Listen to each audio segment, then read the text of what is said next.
Hello, everyone. Welcome back from me. I took a week off just because travel has been chaotic for me. But if you're familiar with the show, you know my guest this week, Sammy, has been on before. So welcome back. Thank you for taking some time out of your day, out of your week to jump on here with me and kind of talk about what you've got going on. I know one of your yearly goals was to be on some different podcasts. So thankful that mine is one of them that you're going to be doing this with. Yeah, happy to be here. It's For good to be sure. back. Yeah, definitely. Definitely. So, if you've watched the show, you listen to it, you know that there's usually some talk about job searches, about what people do, what they enjoy about it. Sammy, you're big in the content creation space. So that's going to be a big focus of what we chat about here. But wanted to start off just because a lot of the questions that I get from people who are looking to, move careers, make some changes is, how you go about doing that. And you've, worked across a couple different spaces throughout your career at this point. You've worked in content creation and marketing, account management. You've done some stuff in the fitness space too. So as a lot of people who've made the jump know, finding those transferable skills when you move from one opportunity to the next is kind of the key point of starting off that. So what did that really look like for you? How were you able to take what you've learned from each opportunity that you've had along your career and use that experience, those skills to find success the next time? Well, like you said, it's just focusing on those skills that you know you're good at and leaning really hard into those. For me, I'm good at storytelling. Mhm. So leaning really hard into that while learning how to make that work across different careers. Yeah. Um, and I think, that plays into always having that opportunity and the mindset of needing to learn.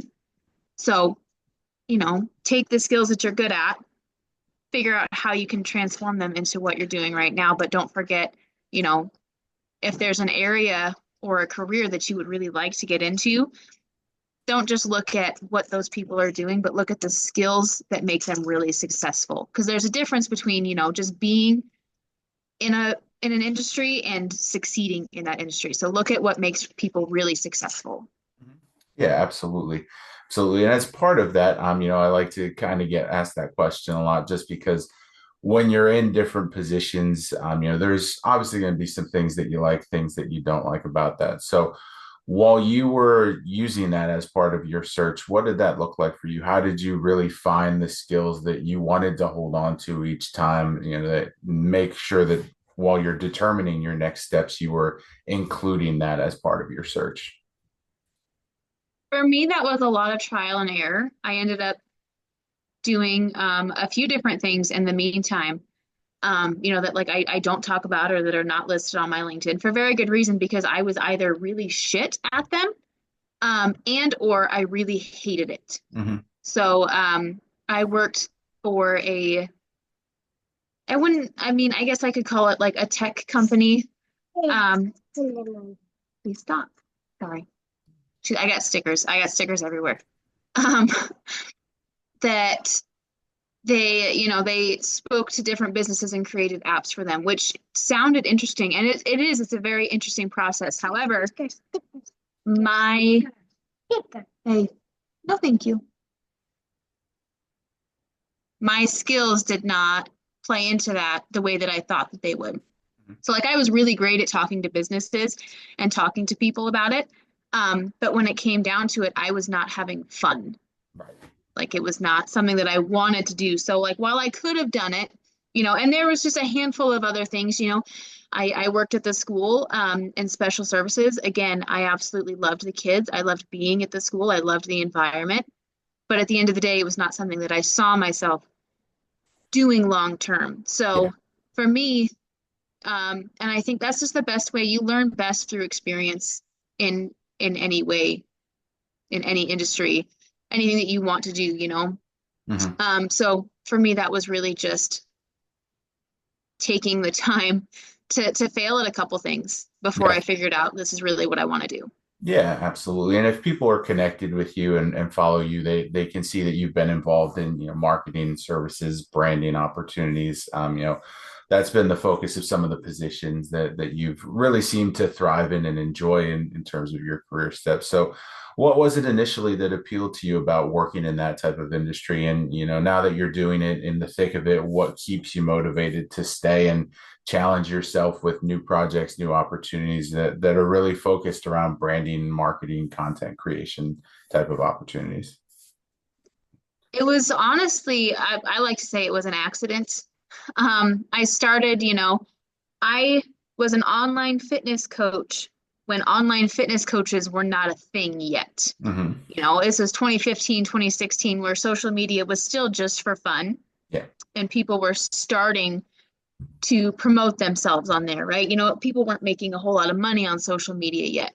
So I had to learn the hard way on how to promote myself and how to speak on social media and how to do all those things.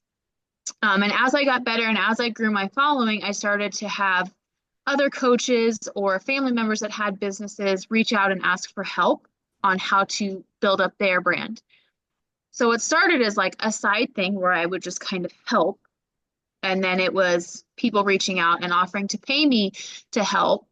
All the meanwhile, I am still coaching. Coaching was my full-time gig for a very long time, and I was Right. doing all these projects on the side. Um, and then I think the last time I was on your podcast was where I had that break that I was like completely done with coaching and I had burnt out so hard. And when I spoke to you, I was trying to get into marketing full time, but I hadn't really realized yet, like, I am really good at this. Like, Yeah. not, you know, being humble, but I am good at this to a point where I can have a career in this. So this was a 10-year long accident of learning and trial and error and figuring things out on my own. But what really keeps me going is seeing the growth. Again, when I was coaching, I got into it because I wanted to help people and I wanted to see people succeed. Yeah. Bottom line, I wanted to help people succeed. Hmm. Um, I never wanted to have a huge social media following or be really known. That was not my goal. Right. So working on my own is not fun for me. But seeing other people and other brands find success where that is their goal, that's what keeps me going. Because when you see that confidence and that light in their eyes show up, that's what does it for me. Yeah, absolutely. And that's one of the main reasons why I wanted to have you back on here. Obviously, there's other reasons too, but one of the main ones was that content creation aspect and just the authenticity that I think people can see with your posts. They never feel forced. You're giving people a look into, the behind the scenes stuff sometimes too. So how did you initially kind of get through that? Because I know a lot of times when people think content creation, that there can be some discomfort around what you're sharing and opening up too much, wanting to protect certain things about your life, but not that you're putting everything out there, but you do Mhm. seem to be a little bit more open to kind of sharing who you are behind the LinkedIn profile with that. So was that kind of a barrier that you had to get over, and if so, how did you go about doing that? It was, I want to say, a balance. Because, like you said, I don't share everything. There's a lot that I don't share that I know other people would resonate with. However, that's part of my story that's very personal. I'm not ready to share that part yet. Hmm. But the things that I do share are what, like you said, they make me who I am. And a lot of times they're just random thoughts that I have pop into my head. And I'm thinking, like, maybe somebody else is thinking this too, or maybe somebody else needs to hear this. Lately I've been Yeah. posting those, psychological things Hmm. that make buyers say yes. And that was just a thought that came to me during an endurance run, nonetheless. And it was just, all of these things, just like in fitness, people want the next big thing or the next big supplement or the next big whatever, Right. when all you really need to do is focus on that foundation. So, those psychological things that I've been posting, they're nothing new. It's not new information. It's just all those foundational things that get lost in the weeds because people are trying the next big thing or the next big trend or Right. whatever it may be when underlying so a lot of my content is just random things that pop into my head. And I think honestly that's the difference is that I just don't care to be so curated anymore. And that was kind of my next question for you because I've gotten the comment a lot of, this isn't Facebook with some of the stuff that I post. And, initially that's a thing that I just had to get over that, that was something I would hear and it didn't really change what I wanted to do and how I wanted to be active on the platform. But at the same time, LinkedIn is very different than your other social media sites. So was that something that you had to deal with as well? Kind of, when you're posting, when you're being authentic, sharing some of the aspects of your personal life, did you get the same comments and how did you overcome, the not necessarily criticism, but that feedback that maybe necessarily wasn't as welcomed as some other feedback might have been? You know what's funny is I've always, every time I post, I anticipate that comment or I anticipate that message. I have never once gotten it, Okay. which is to me is crazy because I post a lot of, like the pictures that I take for my stories on Instagram after my run, or stupid little memes that I find scrolling Instagram. I post those and never once have I gotten any feedback. So I'm ready. I'm ready for somebody to talk shit, but I've never gotten that yet. Okay, gotcha. Well, that's a good thing, I guess, too, because I mean, putting yourself out there is certainly tough enough. So when you have the feedback that isn't always as encouraging, it's one thing people have to get through. But it's a good that you haven't at this point. But Mhm. the messaging around your posts is obviously really focused on positivity. But like I said earlier, it doesn't feel forced. Like you're not a game show host that's kind of trying to sell people on greatness and everything like that. It just seems more genuine with you. So how do you go about promoting that positivity on social media? It seems that you're very open to being supportive of other people, helping them out as best you can. And again, that's an authentic thing too. So is that your mindset going into the content creation? Was that you wanted to be more focused on uplifting and encouraging and finding ways to do that? For me, I think the biggest shift happened when I started taking it not so seriously. And again, just that the thought of like what do I need to hear? Mhm. What does Sammi 6 years ago, what would she need to hear? Because you see a lot, people are selling. Not that there's anything wrong with that. Like that's Mhm. amazing if you can do that, like all, but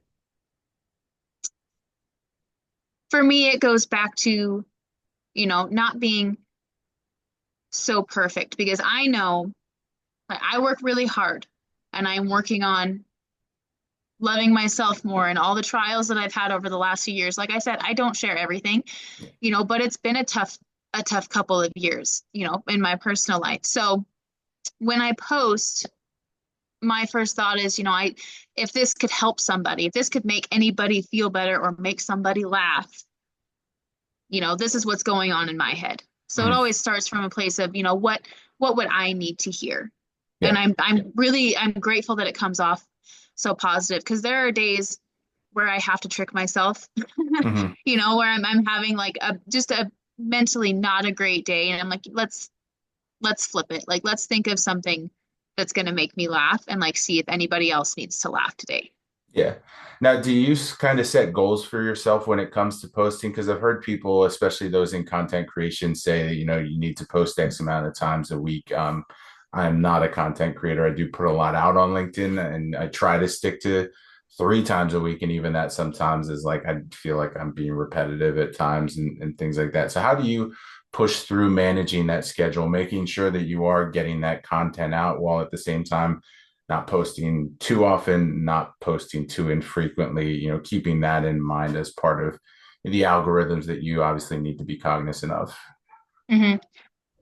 For me, I have really Instagram used to be my thing. I would push really hard to be on Instagram because at the time that's where my audience was. Lately, the content is, I will say, similar. It's not the same because I don't have the same audience, of course, on Instagram. Right. But the same kind of message behind it. I just don't post as often. I share a lot of beanie. Sorry. You're right. Um, I post a lot of like what my day looks like, as somebody in the marketing field or, whether I'm at the gym. It's a lot of the same stuff, just in a different served differently, I should say. Mhm. Um, I guess I'm kind of like you on LinkedIn in that regards. I try to post 2 or 3 times a week on Instagram. Now, Yeah. LinkedIn has been a lot more fun for me, just because again, like the I can take a thought and expand on it in a lot of different ways. And I think that's the secret that a lot of people miss is they have this one really great idea and they make a post on it and they're upset that it flops and they don't use it ever again. Where in reality, you can take that one post and repurpose it or break it up. The psychological hacks again. Those I have probably 9 or 10. Could I put that in one post? Yeah. Will I probably do it at some point? Sure. Hmm. But that one thought has given me like 3 weeks of content if Right. I can, write out my thoughts and then schedule them out and post them every other day. Yeah. So now I'm only worried about posting on the in-between days. If I miss those days, I miss those days. But I'm still, that one thought has gotten me so much traction. And I am sure by the end of those 3 weeks, I will have another long run with nothing else to think about, and another idea will come to me. Yeah. So it's, the the secret sauce is taking that idea and breaking it up into more digestible pieces and then sharing the big idea once you have the traction. Right, absolutely. So part of the message that I've gotten from some of your recent posts, and obviously correct me if I'm wrong here with this, but is that focusing on your personal life, focusing on yourself is going to provide positive results professionally too. That's a concept that I think a lot of people struggle with because they get so focused on work sometimes. There's some of the outside noise that doesn't necessarily provide any positive benefits to personal life, professional development. So walk me through that a little bit for you. How did you teach yourself to really focus on you and what matters most, your inner circle, and from there try to find success in other aspects of your life because of it? That was another one of those breakthrough moments when I was just feeling really low. I don't want to say rock bottom, but it pretty damn close. Mm, um, and it was a thought. And I'm sure that I was listening to some sort of podcast or some sort of song at the time, and it just that thought came in like, I am tired of being curated, or I'm tired of being one thing for somebody and something for somebody else. Who do I want to be all of the time? yeah, Um, and like you said, it really makes a difference because you show up authentically and you show up exactly as you are. And I'm not afraid to admit if I don't know something, but I will tell you, in the same breath that I will do everything I can to figure it out. yeah. So it's, I don't think, you have to get down to that low point. Sometimes it helps. Mhm. Um, but just again, asking yourself that question, who do I want to be when nobody is around and everybody is around? Yeah. And being the same person in any situation. Definitely. Definitely. Now, we've talked a bit about content creation and branding, marketing, and with that, it goes hand in hand in terms of networking, especially on LinkedIn, when you're building your network, a lot of that revolves around your personal brand and the content you're creating lends to that. So, wanted to focus a little bit more on the networking side of things because I think that's an area a lot of people struggle with too, is making the right connections, knowing who that they want to get connected with to help them grow professionally or personally, whatever that may be. So how do you try to be strategic when you're building your network? You're looking to build success, you're looking to help others. So what goes into your mind is, you're looking to do that for yourself. Well, for networking, again, the majority of my career in my life has been fitness, so that's just naturally where I gravitate towards. Mm-hmm. Um, so it started for me finding the brands that I really loved and looking through the people on their brand page, and just connecting with those people. And once you do that for a few pages, LinkedIn will kind of catch on and it Yeah. will start to populate in your feed, which helps a lot. Mm-hmm. Um, and I wish that I could tell you exactly how that happened or how I did it, but really that was it for me is that I just went to a couple pages and I found people, or people that I knew on Instagram that I could cross over to LinkedIn and started following them. And from there, LinkedIn just really took it and populated that. And I was able to just start engaging and commenting. And that's a whole other piece. Um, that I feel like people talk about a lot on LinkedIn,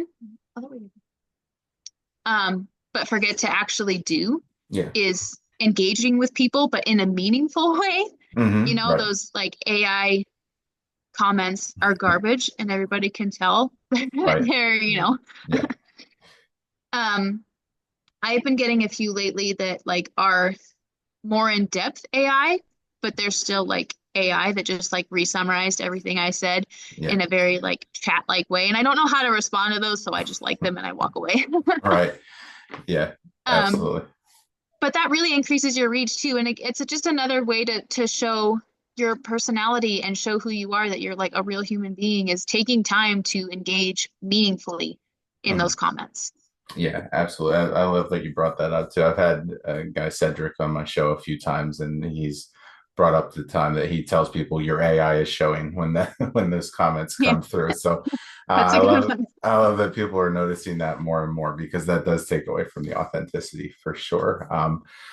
So last question is you've been in the hot seat before, so you've answered this already, but I want to a year later revisit this. And again, I tell everyone it's funny that I'm asking you to share advice because that's what you've been doing for this entire episode. But I always do like to go back to that, the piece of advice that has really resonated with you throughout your life, either personally, professionally, and whether it was career advice or just like development advice, but something that you've always clung to as something that's really important and has really helped you along the way as your career has grown.